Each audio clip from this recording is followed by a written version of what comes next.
சிறந்த சிவபக்தன், கடும் தவம் புரிந்து ஈசனிடத்தில் வரங்களை பெற்றவன், ஆகச் சிறந்த வீரன், சாமவேத இசையின் வித்தகன், சிந்தாமணி மருத்துவத்தை உலகிற்கு நல்கியவன், புஷ்பக விமானத்தை பயன்படுத்திய அசகாய சூரன், வானியல் அறிந்த மாமன்னன், தென் திசை ஆண்ட தமிழ் மன்னன், அவன் பெயர் ராவணன். ராமாயணம் உலகறிந்த இதிகாசம். முதலில் செவி வழியாய் பரவி பல நாடுகளில் பல புனைவுகளோடு ராமாயணம் உள்ளது. நன்மை தீமையை வென்றது. இது ராமாயணம் சொல்லும் செய்தி.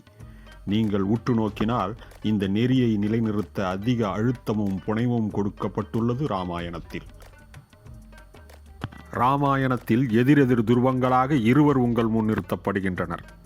வடதிசையில் இருந்து சத்திரியன் ராமன், தென் திசையிலிருந்து அசுரகுல பிராமணன் ராவணன். ராமன் ஏகபத்தினி விரதனாக ராமாயணத்தில் முன்னிறுத்தப்படுகின்றான்.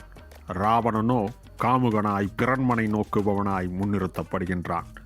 இப்படி எதிரெதிர் துருவங்களாய் நிறுத்தி இலக்கியத்தின் முன்பு இழிவுபடுத்தப்படுகின்றான் மாமன்னன் ராவணன்.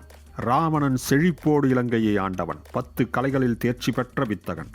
தன் தங்கை மானபங்கப்படுத்தப்பட்டு தன் முன் நிற்கும்போது ஒரு அண்ணனாய் சினம் கொண்டு எழுகின்றான் ராவணன். அது இயற்கை.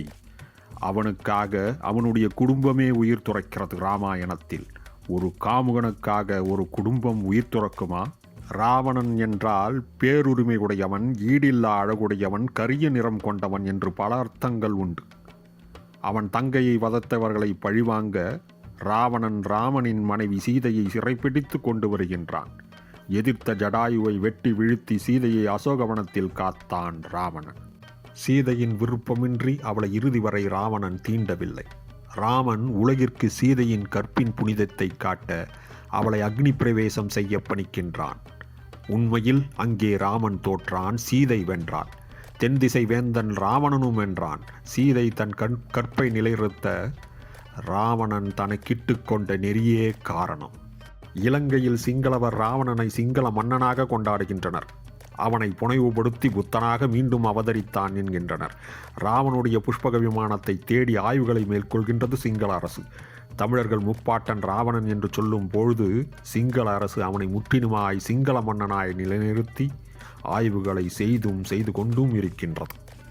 ராவணனை காமுகனாக பிறன்மனை நோக்குபவனாக சித்தரித்து 10 தலை கொண்டவனாக கூறும் எந்த கூற்றையும் தமிழறிஞர்கள் சிலர் ஏற்கவில்லை. கம்பராமாயணம் இயற்றிய இதே மண்ணில் ராவண காவியம் இயற்றினார் புலவர் குழந்தை அவர்கள். வடக்கே இருப்பவன் தேவன் என்றால் தெற்கே இருப்பவன் அரக்கனாகவே இருக்க வேண்டுமா? இது ஆரிய சூழ்ச்சி என்று வாதிட்டார்கள் தமிழறிஞர்கள் பலர். ராவண காவியத்தில் ராவணனே காவியத் தலைவன். 1946ஆம் ஆண்டு வெளியிடப்பட்ட அந்த நூல் 1948இல் தடை செய்யப்பட்டது. பின் 33 ஆண்டுகள் கழித்து 1971ஆம் ஆண்டு அது மீண்டும் வெளியிடப்பட்டது. 5 காண்டங்களும் 3100 பாடல்களையும் கொண்ட ராவண காவியம் பின் தமிழக அரசால் நாட்டுடைமையாக்கப்பட்ட. ராமனை கடவுளாக வணங்குகின்ற இந்த தேசத்தில் ராவணனும் கடவுளாக பார்க்கப்படுகின்றான். ராவணனுக்கு இந்தியாவில் பல கோயில்கள் உண்டு. உத்தரப்பிரதேசம், மத்திய பிரதேசம், ஒரிசா, குஜராத் என இந்தியாவில் பல இடங்களில் பல கோயில்கள் ராவணனுக்கு உண்டு. ராமாயண நிகழ்வுகளை தொடர்புபடுத்தி இலங்கையில் நாம் காண பல இடங்கள் உண்டு. ராவணன் சீதையை சிறைப்பிடித்து வைத்திருந்த அசோகவனம், ராவணன் நீர்வீழ்ச்சி, ராவணன் குகை, ராவணன் வெட்டு எனும் மலைப்பிளவு போன்ற இடங்கள் ராமாயண காலத்தை உங்கள் கண்முன் காட்டும். மீண்டும் மற்றும் ஒரு பயனுள்ள பதிவோடு உங்களை சந்திக்கும் வரை உங்களிடமிருந்து விடைபெறுவது உங்கள் நண்பன். வணக்கம்.